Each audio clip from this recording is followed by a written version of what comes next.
Alright, YouTube was down. In this video, will Pedro Guevara expose Bam Rodríguez? Um, People saying Bam is the future pound for pound fighter, if not already, and will he fight anyway? And can he win? So I'm about to attack all these points. Okay, so first of all, will Pedro Guevara expose Bam Rodríguez? I personally believe absolutely not. I believe Bam, if he was to get exposed, it would have happened a few fights ago when he got dropped, because Bam has been dropped before, and I think that's as much of an exposing as anything. If you can get dropped, you can get exposed. So I think the exposing already happened, but I think good fighters, when they get exposed, they just get better and adjust. You see, because only the great fighters acknowledge their weaknesses.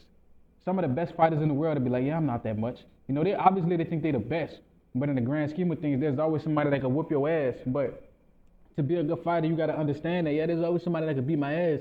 So let me look at the flaws I made and shit that didn't go my way and try to adjust and rough and smoothing out those edges to make your style more compact.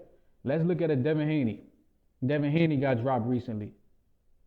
In his next fight, I'm more than sure we're gonna see him actively looking for that left hook, because we know his opponent is gonna try to use that left hook against him if they smart.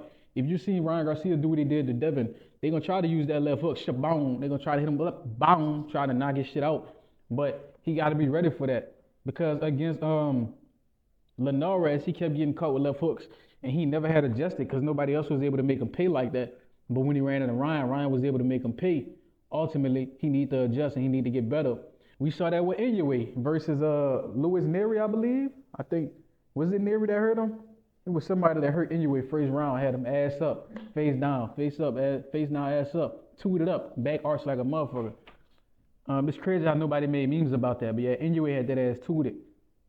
But he adjusted in his next fight. He didn't get caught with the same punch. His defense was better. His footwork was better. So you got to adjust. It's all about adjustments, adaptations.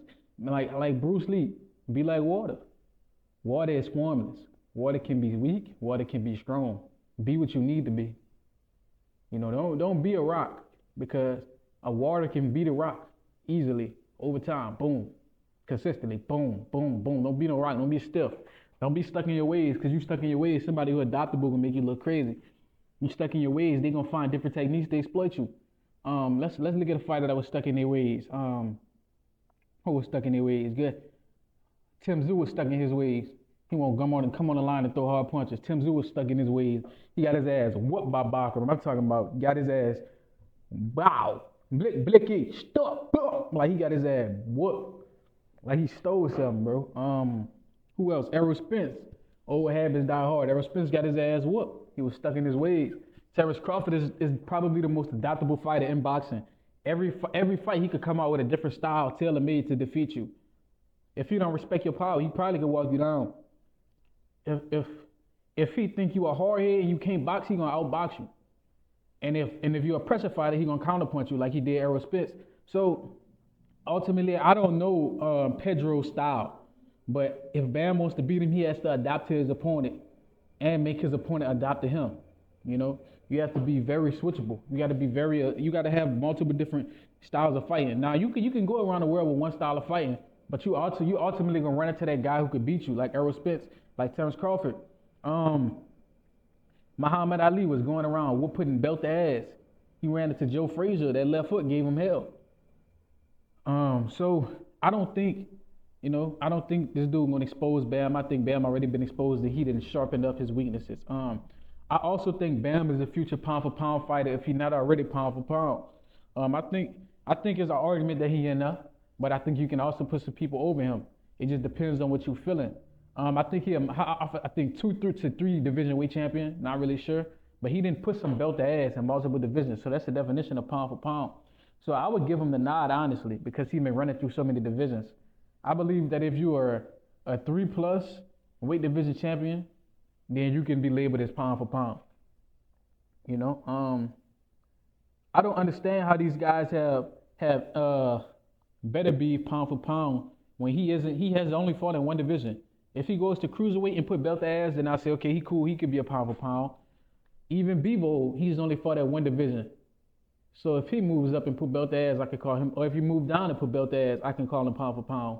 Um, that's why a lot of these big fighters they don't get that much respect because it's like, bro, you only fought in one weight division. You're bigger than everybody, and you're supposed to win. But when you move up and them dudes can handle your punches, then it's different. Um, so I mean, it's different in a pound for pound argument. It's different criteria.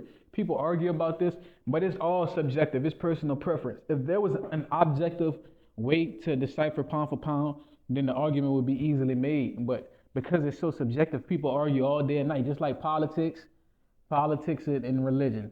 Because they're so subjective, people argue all goddamn day about it because there's no common ground. The conversation never ends.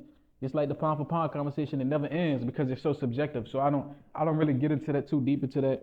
Um, but what I will say is, will he fight Inoue? Will Bam Rodriguez fight Inoue? And I got a video coming on Inoue soon.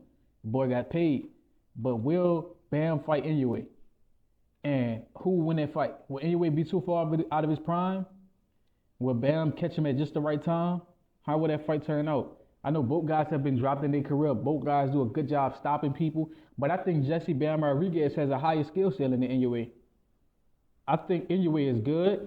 He has a lot of power. He's explosive. I don't know how much of that power is legal. I don't know if he drug tests, but I'm not going to make any accusations. All I know is it's suspect.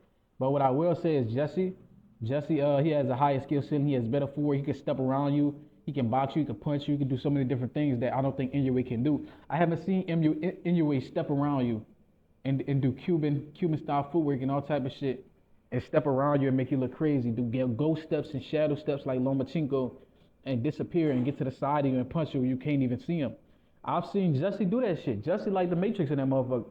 Jesse, you don't even see him, bro. He like a ninja in that bitch, bro. And then anyway, he gonna stand in front of you. He gonna use his feet, get you. He gonna trap you and hit you with some hard shit and make you regret your life decisions. So that fight will be interesting. I think Inoue a little bigger right now because he's later in his career, but that fight will be interesting, you know. So that's all I got for y'all boys today, man. Like, comment, subscribe, and share this. Till next time, man.